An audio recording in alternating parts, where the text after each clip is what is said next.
नमस्कार दोस्तों, आपका हमारे चैनल में स्वागत है। आज हम आपके लिए आल्हा, ऊदल, मलखान से जुड़ा हुआ एक और नया वीडियो लेकर आए हैं, जिसमें हम आपको बताएंगे आल्हा, ऊदल, मलखान ने हीरागढ़ को जीतने की क्यों ठानी, हीरागढ़ को कैसे कूच किया। हीरागढ़ के राजा थे बिरखा। बिरखा बहुत ही ताकतवर और बलवान राजा थे। उनके पास एक जंगली प्रजाति की बहुत बड़ी फौज थी। बिरखा के पास जंगल में रहने वाली दानव प्रजाति की खास फौज थी। इस सेना का सेनापति राजा बिरखा का मित्र भी था। वह एक खूंखार योद्धा था। इसके सामने जो भी जाता मारा जाता। इससे जीतना असंभव था। राजा बिरखा की एक बेटी थी। राजा बिरखा ने अपनी बेटी के विवाह की सोची। राजा बिरखा ने नाई पंडित को बुलाकर टीका लिखवाई। टीका की 3 शर्तें थीं।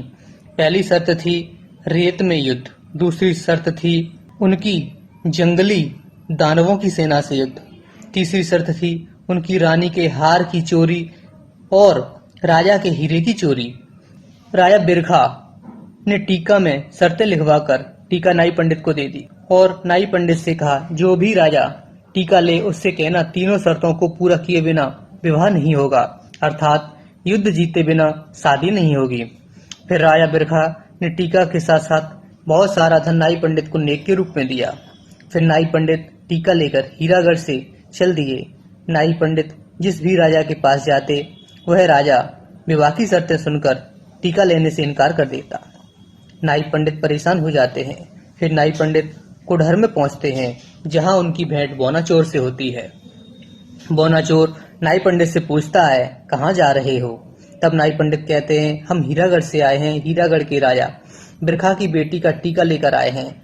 लेकिन जिस भी राजा को विवाह की शर्तें बताते हैं वो राजा टीका लेने से इनकार कर देता है। फिर बोनाचोर विवाह की शर्तें पूछता है तो नाई पंडित बोनाचोर को विवाह की शर्तें बता देते हैं। शर्तें जानकर बोनाचोर टीका ले लेता है। नाई पंडित से टीका का नेक भी ले लेता है।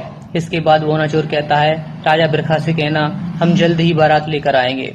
इसके बाद बोनाचोर महुआ को चल देता है। बोनाचोर महुआ पहुंचकर आला ऊदल से मिलता है। बोनाचोर आला से कहता है, मैंने हीरागढ़ से आई टीका ले ली है, आप मेरा विवाह करा दो। लेकिन टीका की 3 शर्तें हैं। तब आला कहते हैं, क्या शर्तें हैं? तब बोनाचोर आला को विवाह की तीनों शर्तें बताता है। आला कहते हैं, ये विवाह नहीं, ये युद्ध का न्योता है। आला कहते हैं, बिना किसी खास वजह के सिर्फ विवाह के लिए युद्ध करना उचित कार्य नहीं। युद्ध में कितने निर्दोष सैनिक मारे जाते हैं पता है तुमको? इसके बाद आला कहते हैं, रही बात तुम्हारे विवाह की तो हम करा देंगे। फिर बोनाचोर समझ जाता है आला नहीं मानेंगे तो बोनाचोर फिर ऊदल से बात करता है।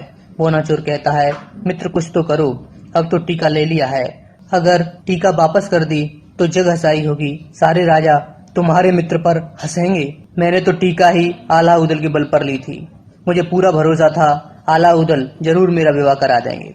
लेकिन बोनाचोर के ऐसा कहने पर ऊदल बोनाचोर से कहते हैं, तुम चिंता न करो, दादा आला को मनाने का एक उपाय है, तुम सिरसा जाओ और मलखान को ले आओ, मलखे भाई ही दादा को मना सकते हैं। इसके बाद बोनाचोर ऊदल से विदा लेकर सिरसा को चल देता है। सिरसा पहुंचकर बोनाचोर सब बात मलखान को बताता है। बोनाचोर कहता है, मलखे भाई बस अब तुम्हारा ही सहारा है, केवल अब तुम ही हो जो सब राजाओं के बीच मेरी जग हंसाई बचा सकते हो। आला को मनाना सिर्फ तुम्हारे ही हाथ में है। तब मलखे कहते हैं, चिंता न करो, हम तुम्हारी सहायता जरूर करेंगे। तुम सिरसा में विश्राम करो, लंबी दूरी तय करके आए हो, कल सुबह महुआ को चलेंगे। अगले दिन मलखान अपनी सेना लेकर महुआ को चल देते हैं। मलखान महुआ पहुंचकर आला से मिलते हैं। आला मलखान से कहते हैं, इस बार बहुत दिनों बाद महुए आए हो, अब कुछ दिनों यहीं रुको हमारे साथ। तब मलखान कहते हैं, ठीक है दादा, रुक जाऊंगा, लेकिन आपसे एक विनती है। तब आला कहते हैं, ऊदल की तरह मलखे सुलखे मुझे प्राणों से प्रिय हैं, विनती ना करो, बात बताओ, क्या बात है? तब मलखान कहते हैं, बोना भी साथ आया है। तब आला कहते हैं, ठीक समझ गया, ये सब बोना का विवाह कराने को हो रहा है। तब आला मलखान से पूछते हैं, इस पर ऊदल की क्या राय है? तब मलखान कहते हैं, ऊदल ने ही बोना को सिरसा भेजा था। तब आला कहते हैं, ठीक है, जब तुम सब यही चाहते हो तो चलो चल के बोना का विवाह करा लेते हैं। फिर आला बोना को बुलाते हैं और बोना से कहते हैं, तुम कुंडहर जाओ और बारात ले जाने की तैयारी करो, हम सब कुडहर पहुंच जाएंगे। इसके बाद बोना कुडहर जाकर अपनी सेना तैयार करता है, बारात की तैयारी करता है।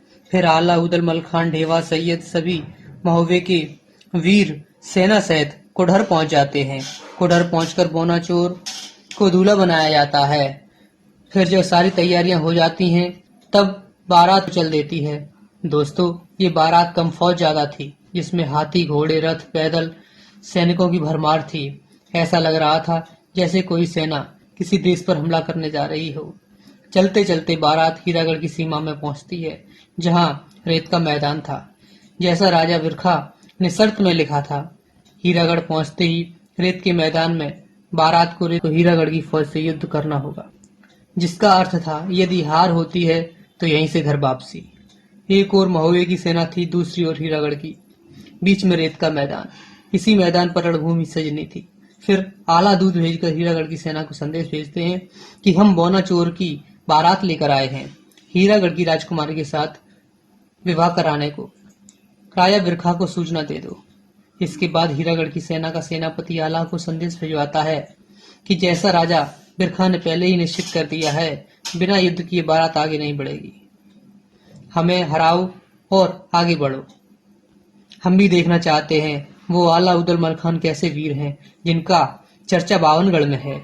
इसके बाद आला दूध से कहते हैं, ठीक है, जैसी राजा बिरखा की शर्त है वैसा ही किया जाएगा। फिर युद्ध की ठहर जाती है। दोनों ओर की सेनाएं युद्ध के लिए तैयार हो जाती हैं। हीरागढ़ की रेती के मैदान में महोबा और हीरागढ़ दोनों ओर की सेनाएं आमने सामने थी। महोबा की सेना का नेतृत्व उदल और मलखान कर रहे थे, तो वहीं हीरागढ़ की सेना का नेतृत्व हीरागढ़ का सेनापति कर रहा था। युद्ध शुरू होता है। महोबा की सेना परेशान होना शुरू हो जाती है, क्योंकि रेत के मैदान में घोड़े चल नहीं सकते थे, उनके पैर रेत में धंसे जा रहे थे। यही हाल सैनिकों का था। वह अपनी पूरी ताकत से लड़ रहे थे, लेकिन पैरों के नीचे रेत होने के कारण वे शीघ्र ही थक जा रहे थे। हीरागढ़ के राजा बिरखा बहुत चालाक थे, वे ये सब बात जानते थे। इसी कारण उन्होंने रेत के मैदान पर युद्ध की शर्त रखी थी। राजा बिरखा के सैनिक ऊंट पर बैठे थे, इस कारण उनको युद्ध करने में कोई परेशानी नहीं हो रही थी। राजा बिरखा के सैनिक भालों से युद्ध कर रहे थे।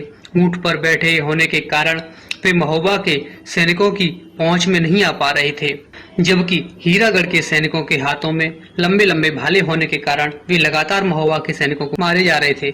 सैनिकों का ऐसा हाल देख उदल और मलखान विचलित होने लगे। उनका क्रोध बढ़ता जा रहा था। फिर आला, उदल, मलखान, सैयद सोचते हैं अब क्या किया जाए। तब आला कहते हैं, तीरंदाजों को लगाओ। फिर उदल अपनी सेना के तीरंदाजों को युद्ध का आदेश देते हैं। तीरंदाजों के आते ही युद्ध का रुख बदल जाता है। तीरंदाज हीरागढ़ के ऊंट पर बैठे सैनिकों को चुन चुन कर मारने लगे। एक समय जहां हीरागढ़ के सैनिक युद्ध जीत रहे थे, वहीं युद्ध महोबा की सेना जीतने लगी। इधर उदल और मलखान लगातार अपनी सेना का नेतृत्व बढ़ चढ़कर कर रहे थे। उदल और मलखान के आगे हीरागढ़ का कोई युद्ध टिक नहीं पा रहा था। हीरागढ़ का सेनापति उदल से भिड़ने आता है, लेकिन उदल तो उदल थे, उनके आगे वो कहाँ टिक पाता है। वह उदल से हार जाता है। उदल उसे बंदी बनाते इससे पहले ही वह पीठ दिखाकर युद्ध के मैदान से भाग जाता है। सेनापति के भागने पर बचे सैनिक भी भाग जाते हैं।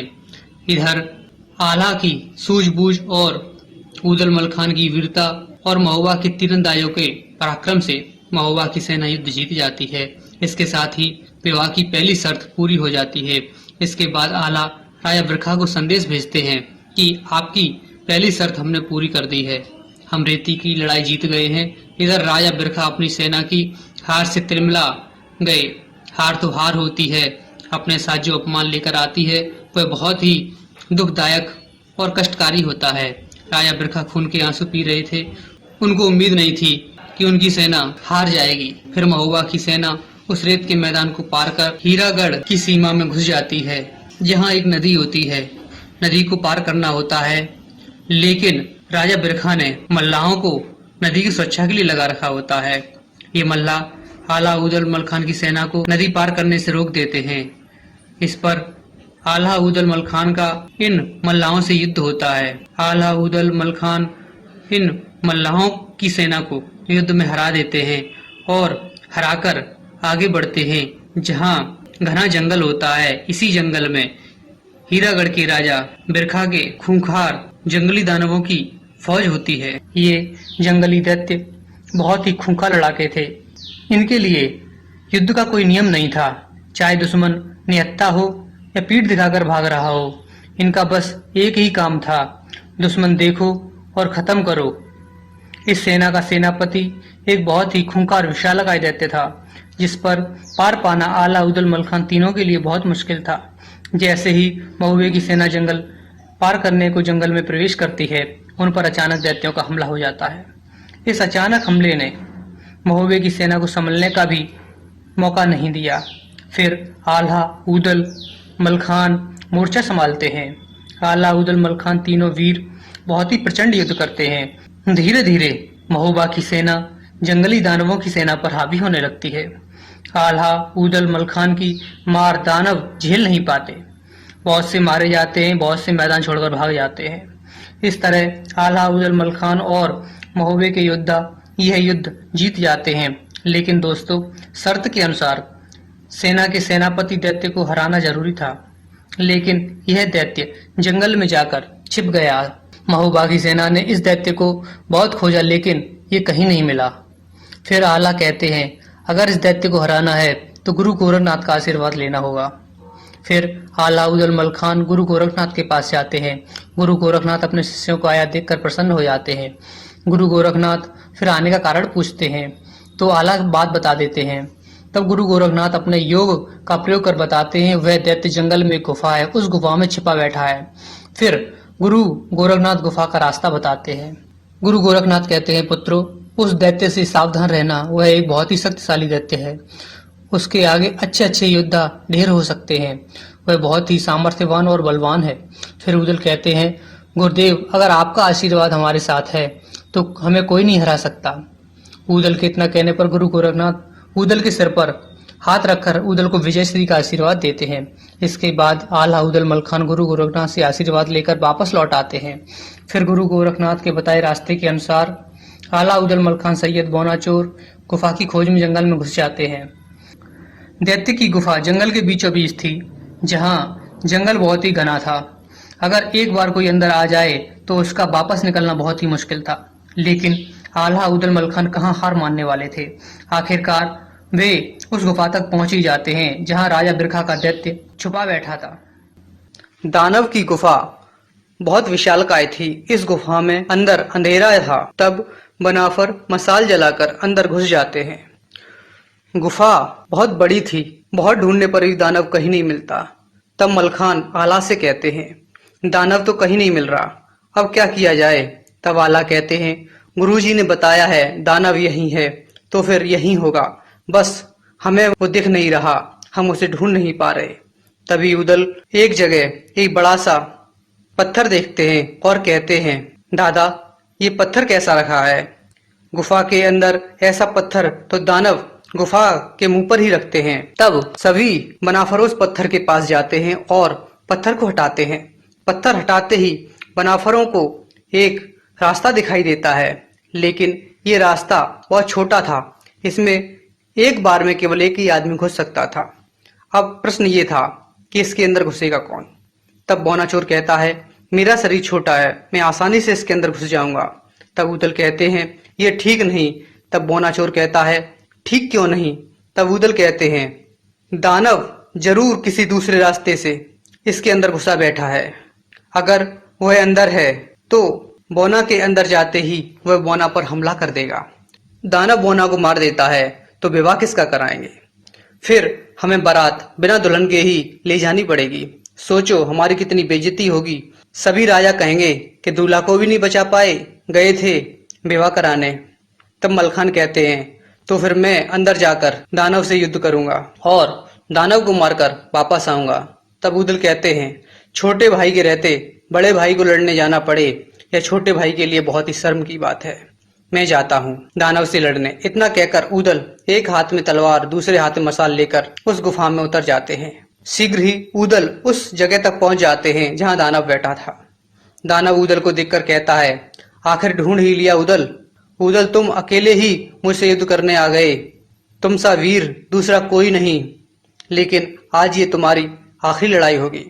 तब ऊदल कहते हैं, तुम्हारी हमसे कोई लड़ाई नहीं है, तुमसे हमारा कोई बैर नहीं है। तुम राजा बिरखा की शर्त को पूरा करने को अपनी ताकत लगा रहे हो, तो हम भी बोना का विवाह कराने को वही कर रहे हैं।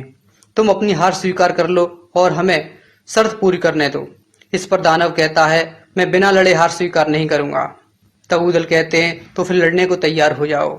इसके बाद दोनों में लड़ाई शुरू हो जाती है। दानव बहुत खतरनाक था, लेकिन उसके सामने कोई छोटा योद्धा नहीं था, ऊदल थे।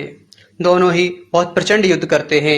युद्ध इतना भयंकर था कि तलवारों के टकराने की आवाज बाहर खड़े बनाफरों को सुनाई दे रही थी।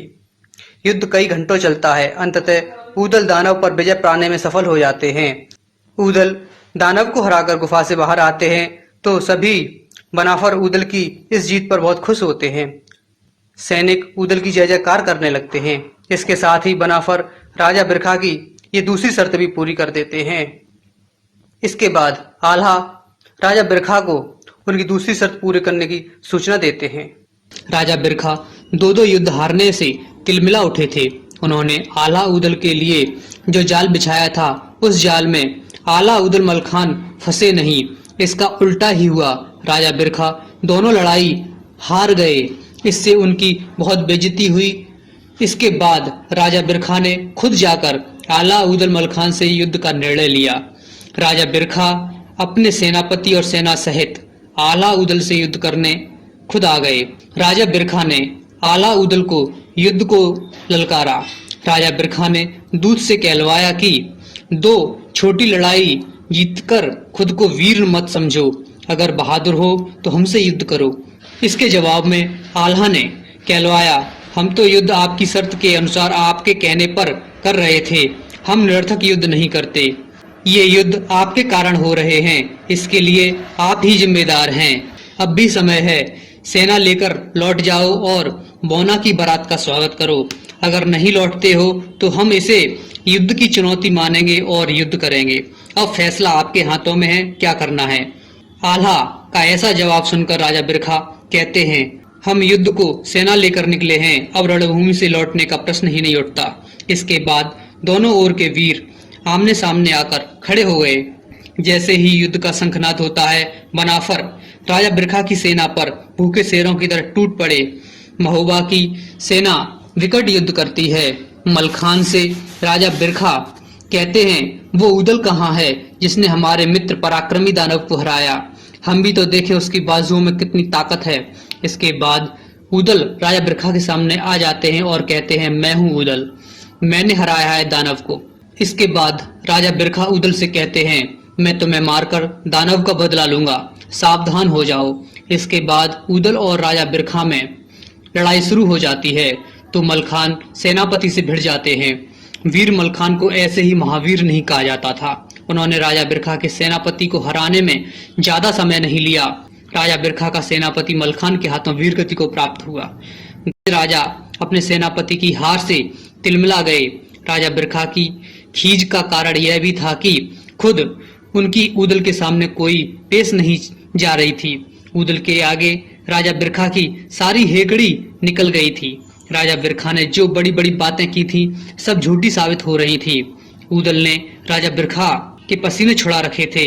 ऊदल राजा बिरखा को मार ही नहीं रहे थे, हरा हरा के छोड़ देते थे।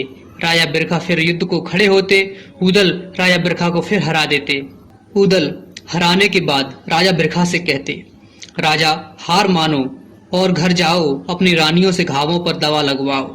इससे राजा बिरखा को और गुस्सा आ जाता, लेकिन गुस्से से युद्ध नहीं जीता जाता। अगर गुस्से से युद्ध जीता जाता तो हर कोई युद्ध जीत जाता। युद्ध जीता जाता है बहादुरी से। राजा बिरखा के आगे तो फिर ऊदल जैसे महावीर थे। ऊदल अंत में राजा बिरखा को बंदी बना लेते हैं।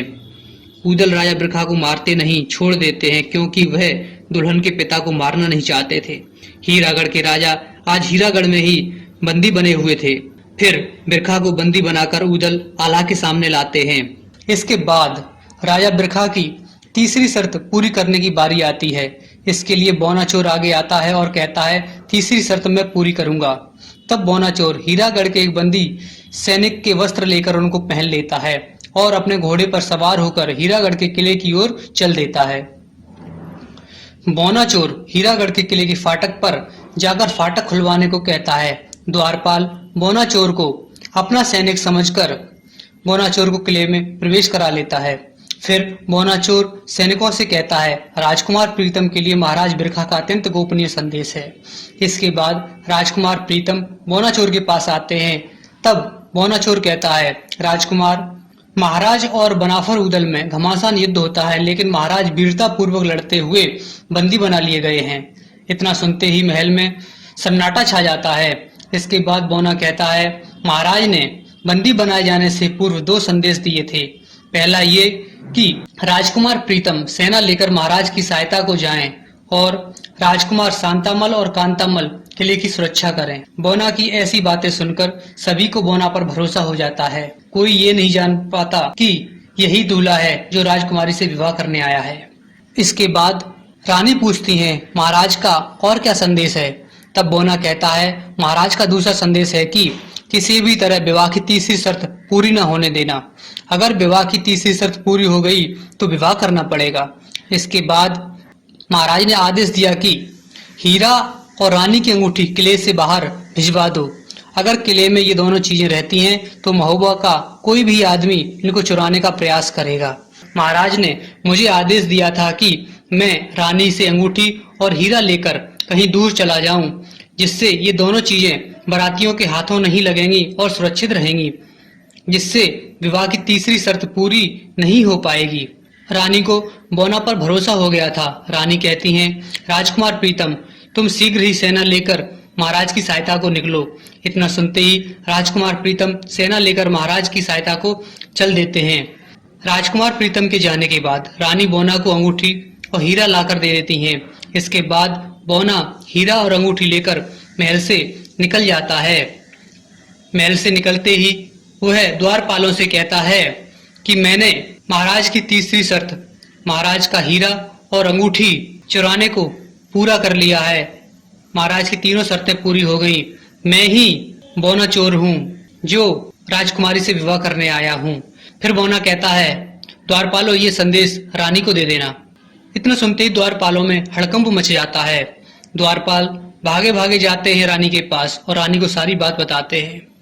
इतना सुनकर रानी के पैरों तले जमीन खिसक जाती है। रानी सोचती है, अब क्या होगा। फिर बौना चोर हीरा और अंगूठी लेकर अपने शिविर में पहुंच जाता है।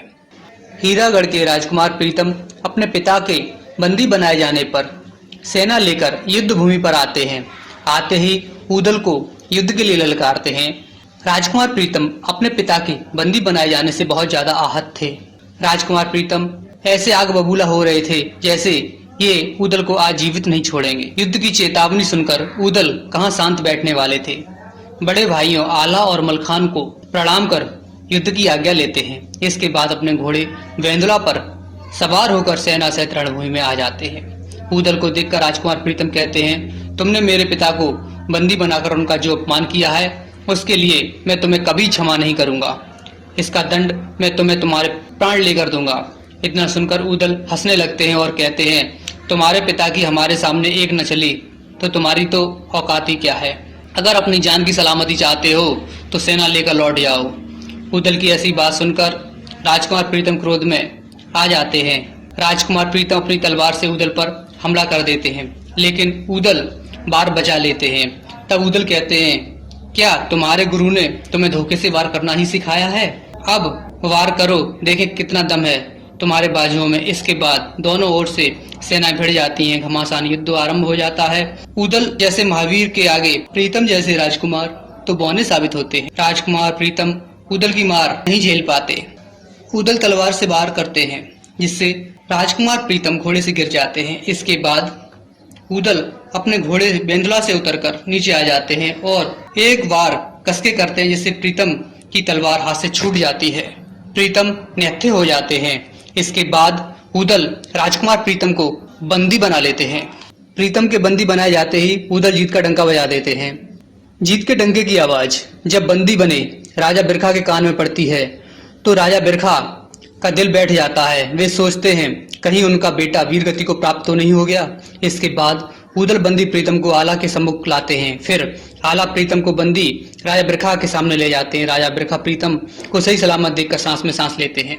फिर राजा बिरखा आला से कहते हैं वे बोना और राजकुमारी के विवाह को तैयार हैं। इसके बाद आला राजा बिरखा प्रीतम सभी बंदी सैनिकों को छोड़ने का आदेश देते हैं। इसके बाद राजा बिरखा रिहा होकर अपने किले में आते हैं, लेकिन राजा बिरखा अपमान की आग में जल रहे थे। राजा बिरखा का ऐसा अपमान संपूर्ण जीवन में कभी नहीं हुआ था। राजा बिरखा बनाफरों को धोखा देते हैं। वे अपनी बात से पलट जाते हैं और बोना का विवाह करने से इनकार कर देते हैं। इसके बाद राजा बिरखा अपनी संपूर्ण सेना राजकुमार शांतामल और कांतामल के साथ आला उदल मलखान से युद्ध करने आ जाते हैं। राजा बिरखा के रणभूमि पर आने पर उदल कहते हैं, दादा मैंने तो पहले ही आपसे कहा था कि राजा बिरखा की कैद मत छोड़ो, ये भरोसा करने योग्य व्यक्ति नहीं है। अब परिणाम देख लीजिए। फिर उदल कहते हैं, दादा इस बार ये धोखेबाज राजा बिरखा कितनी भी क्षमा याचना करे इसकी कैद मत छोड़ना। इस पर मलखान कहते हैं, उदल तुम चिंता ना करो, तुम जैसा चाह रहे हो वैसा ही होगा। फिर उदल कहते हैं, दादा मुझे युद्ध की आज्ञा दो। इस पर मलखान कहते हैं, उदल तुमने बहुत युद्ध किया है, तुम थोड़ा विश्राम कर लो। मैं जाता हूँ राजा बिरखा से युद्ध करने, मैं सबक सिखाता हूँ इस राजा को। इसके बाद मलखान सेना लेकर रणभूमि पर आ जाते हैं। दोनों सेनाएं आकर आमने सामने खड़ी हो जाती हैं। फिर लड़ाई शुरू होती है। मलखान राजा बिरखा के पास जाते हैं और कहते हैं, कैसे राजा हो तुम? जिस राज्य का राजा ही वचन का पक्का नहीं हो, प्रजा कैसी होगी? इस पर राजा बिरखा कहते हैं, मलखान बातें ना करो, युद्ध करो। आज सारे बदले पूरे हो जाएंगे। तुम बनाफरों को ऐसा सबक सिखाया जाएगा कि तुम्हारी पुश्तें भी याद रखेंगी। मलखान कहते हैं, राजा बड़ी बड़ी बातें ना करो, अगर हार गए तो बहुत बेइज्जती होगी और पहले भी तुम्हारी कोई कम बेइज्जती नहीं हुई है। अपने ही राज्य में जिस राजा को कैदी बना लिया जाए उससे बड़ी क्या बेइज्जती होगी। अपने ही राज्य में कैदी बनने वाले इकलौते राजा हो तुम। मलखान की ऐसी बातें सुनकर राजा बिरखा क्रोध में आ जाते हैं और मलखान पर हमला कर देते हैं। मलखान और राजा बिरखा में युद्ध छिड़ते ही मलखान राजा बिरखा पर हावी होने लगते हैं। अपने पिता को हारता देख दोनों राजकुमार शांतामल और कांतामल भी युद्ध को आ जाते हैं। अब तीनों पिता पुत्र अकेले मलखान पर धावा बोल देते हैं। मलखान अकेले तीनों से जूझ रहे होते हैं। तभी एक सैनिक आला को सूचना देता है कि मलखान को तीनों पिता पुत्रों ने घेर लिया है। इतना सुनते ही आला रणभूमि पर आ जाते हैं और शांतामल कांतामल को मलखान पर हमला करने से रोक लेते हैं। अब अकेले आला दोनों राजकुमारों से युद्ध करते हैं। आला के लिए 2 क्या 4 राजकुमार भी होते तो कम थे। आला पहले शांतामल को निहत्था कर देते हैं और बंदी बना लेते हैं। फिर आला कांतामल को हराकर कांतामल को बंदी बना लेते हैं। मलखान भी तब तक राजा बिरखा को हरा देते हैं। तीनों पिता पुत्र बनाफरों की कैद में आ चुके थे। राजा बिरखा के हारते ही राजा बिरखा की सेना मैदान छोड़कर भाग जाती है। फिर तीनों बंदी पिता पुत्र के साथ बनाफर महल में पहुंच जाते हैं। महल में पहुंचकर बनाफर बोना चोर का विवाह हीरागढ़ की राजकुमारी से करा देते हैं।